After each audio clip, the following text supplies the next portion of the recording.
என்னங்க இதில் எவ்வளோ இருக்குது. இந்த வாட்டி நான் ஊருக்கு போனப்போ எங்கள் அம்மா செம்மையாக திட்டாங்க.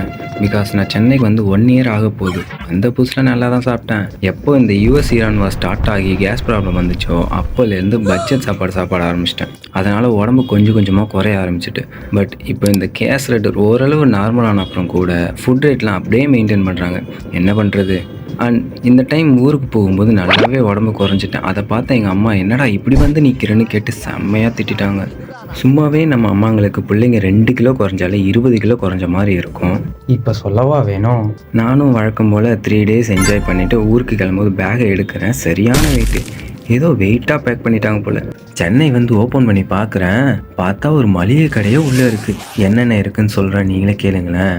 ஒரு ஹோம்மேடு இட்லி மற்றும் எறாத்தூள், உளுந்து மாவு, அப்புறம் எல்லா நட்ஸும் அரைச்ச மாவு, அப்புறம் கடையில் வாங்கின பூஸ்ட்டு, பொரி உருண்டை, பிஸ்கட்டு, ரஸ்க்கு, சர்க்கரை, எள்ளு உருண்டை, இப்படி எல்லா வெரைட்டியும் கவர் பண்ணிட்டாங்க.